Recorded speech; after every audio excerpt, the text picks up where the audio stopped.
Hello and welcome to the Flix Forum podcast, where each episode we go back and we look at a Netflix original film in the order of release.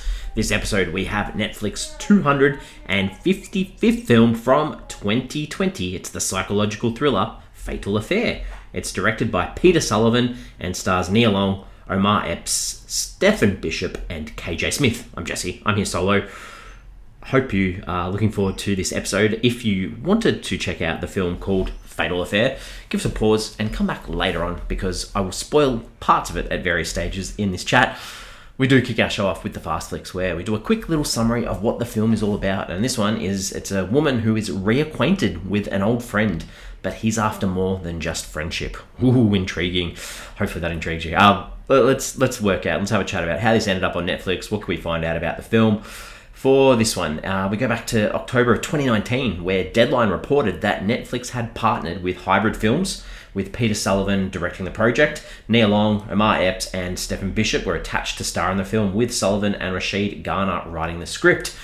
Long, Barry Barnholtz, Brian Nolan, and Jeffrey Schnoke would serve as producers in the film. And then we go the next month in November of 2019. It was announced that KJ Smith had joined the cast as well.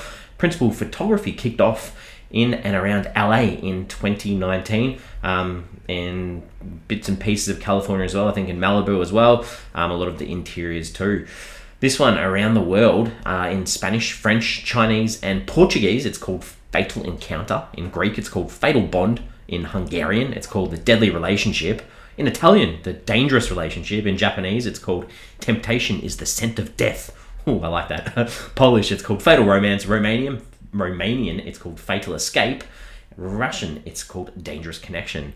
I like all of these titles better than the English title because, this is a spoiler, but our main character, as we'll talk about soon, doesn't actually have an affair in this film, so there's no fatal affair actually happening. Interesting title for the English language, I guess. I like all the other titles so much better. When this was released on Netflix of the 15th of July 2020, it was the top streamed film on Netflix in its debut weekend, and then placed 6th the following weekend, so sort of fell off a cliff from there. It was put on the Reframe stamp list of best narrative or animated features for 2021. We've mentioned that a bit on this show. I think that list doesn't hold any credit whatsoever. I'm probably giving away my thoughts a little bit too early on this one, but let's look at what critics and audiences are saying about this film. On Rotten Tomatoes, it sits at 18%. That's on 38 reviews, so definitely rotten there. Audience even lower at 16%. That's on more than 100 ratings. IMDb sits at 4.6 out of 10, so fairly low. That's on bit over 4,500 ratings. Letterboxd, low. It sits at a 1.9 out of 5 on nearly 5,000 ratings. Been logged by about 6,500 there. And then Metacritic, we've got our first Metacritic scores for a film that we've been looking at since we've introduced this, where they're both red. The critics have got it on a 34. That's on 10 critic reviews, so that 34 is out of 100. The audience has it at a 2.8 out of 10 on 11 reviews, and that is in the red as well. So negative. What are my thoughts? My early thoughts for this one. I guess the easiest way to put this would be, this is Netflix's next Lifetime / Hallmark style movie. The type of film that follows cliches, poor dialogue, crappy lighting, unrealistic situations. I think this is a film that you should probably skip, if I'm being honest. Let's talk about some characters. So Ali, she's our main protagonist. She works at a law firm. Her and her husband, they're sort of empty nesters now. Their daughter's heading off to college, so they want a fresh start. They buy this big new house by the beach. She wants to start her own law firm. And then she sort of comes across this guy, David, who's an old friend, sort of tempts her a bit, but she stops anything before it becomes too serious because she understands that even if she does have issues with her husband and her marriage, she wants to work through them because she knows she's got it good. And some of those issues, her husband, Marcus, I guess, is that, he's been injured. He was riding a bike, I think, and got hit by a truck possibly. Does architecture, but he's on some pretty heavy meds at the moment. Got scars on his body, is struggling from recovering from this accident. But generally, he seems like a pretty good bloke. I mentioned their daughter, Brittany. She's off to college. She's come back to stay with them over the break. She's got a boyfriend. And the other character we need to talk about, I guess, is David, who's this interest that comes along. He's a stalker, really. That's all. He's a super hacker apparently too. Good at IT, bit nerdy. completely obsessed with Ellie and has been since their college days. Apparently, we find out he's got anger management issues. He has an ex-wife who apparently looked like Ellie too, and this ex-wife died in suspicious circumstances. So just this creep and all these sort of things that you want to see in a psychological thriller, I guess. The other character, Courtney, is Ellie's best friend. We see that she wants to go out for drinks with Ellie and these types of things. They're supporting her at work, but just completely unstable character who ends up falling for David, even though he's with her to get with Ellie, and her outburst at Ellie is just something a friend wouldn't do. So really, really poor character, Courtney. The director, Peter Sullivan. Let's chat about him. We have seen him before in our show. He has produced and directed that Netflix bomb, Secret Obsession, which was the girl from Sweet Life and Zack and Cody, Brenda Song, I think, from the top of my head. That was an absolute bomb. We covered that film. He mainly does TV movies, so he's got 163 producer credits, 113 writer credits, and 39 directing credits.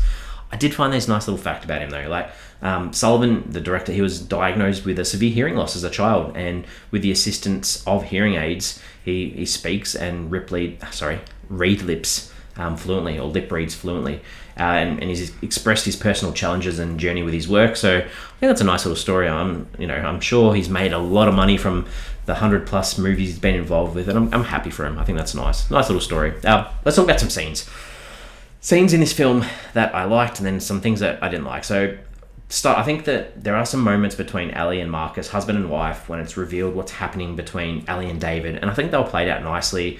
The performances were okay there. They spoke about not wanting to hurt each other and their love and their daughter, and I think Marcus mentions, he can't say that he's not angry or hurt because he's always going to need her, and those moments, they were okay. They were sort of okay, but the rest were all pretty ordinary.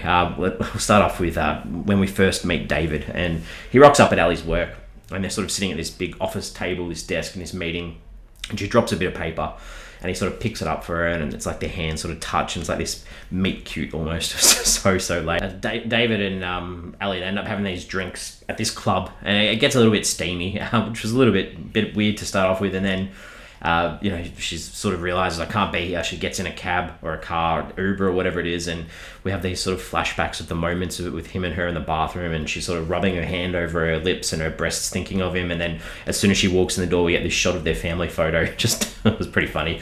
There's a montage where Ellie does some yoga and she's running, and then we see her sort of making bread dough with her husband, and their hands are doughing the bread, and then we see them sort of get it on in the shower, in the steamy shower. I thought that was pretty funny. There's a scene where David holds up traffic on the road so he can talk to Ellie through the window of her car.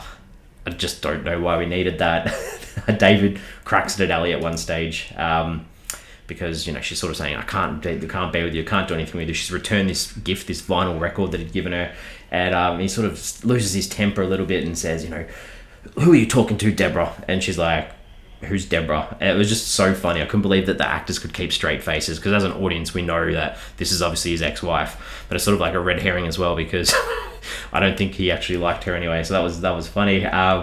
Courtney, Ellie's best friend, she throws this complete and utter hissy fit at Ellie's work over this story that David sold her about Ellie being the one that's in love with David. And man, I just can't believe that they would write a friend like this. There's no answer of reply. There's no anything to show their friendship means anything. She just believes this guy she's known for very little time and just storms out. I thought that was pretty ordinary.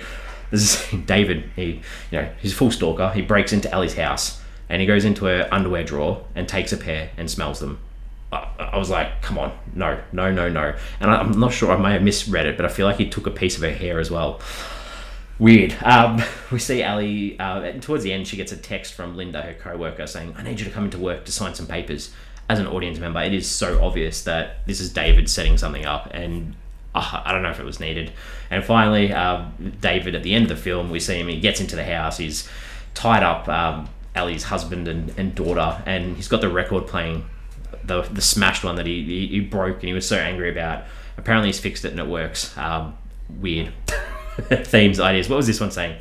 I guess the idea of being truthful, owning your mistakes if you do make mistakes. Like, if she had told her husband what happened in the first place, none of this would have happened. And in leading and talking about her husband, that idea of reigniting that flame in their marriage too.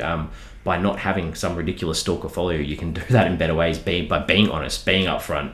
The other positive thing in this, I guess, was some good representation. We saw some, some smart, some successful African Americans in a majority of this film, so I enjoyed that too. What did I take away from this film? I think this was as I was watching the film, I was very impressed because the film is set in San Francisco, and I was super impressed with how nice they made San Francisco look, and I was a little bit taken aback because I'm not a massive fan of San Fran as a city, but then afterwards to find out that this was actually filmed in and around LA, it all made sense. It wasn't San Francisco. I thought that was funny. Questions, ponderings. What am I thinking about this film? So Courtney, the daughter, she had this boyfriend that we barely met, but he was slain to death by David at the end of the film. And then we get this flashback to 2 months later, and all of a sudden, she's just happy-go-lucky to go back to college. No showing any impact on her, how she was feeling. Not dealt with well. The other question I had, thought, David, apparently he's been obsessed with Ellie for so long, way back in college. Why did it take him 20 years to turn full psycho on her? It just doesn't make sense. It's so late. She's got a kid that's in college now. He's had plenty of time to make a move. And finally, Ellie, she's a lawyer. Yeah, we get that she's a lawyer. Surely she would have had a police officer or a cop or a friend that she could have turned to for support during this whole film. Just, I don't know, just something that was missing. Random. All right, let's wrap this up. I can't really talk much more about this film.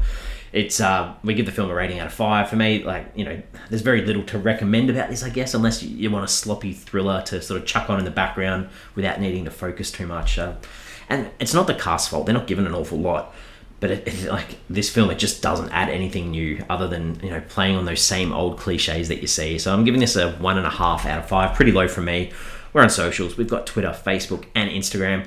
Give us a follow if you can. Give us a like our posts. Comment on our posts, because for this episode, the post I'm going to put up, or the question is, would you rather live in the city or beachside, based on their relocation as a family from the city to the beachside. And then at the end, the final shot of this film is we say, we've had enough of the beach, we're going back to the city.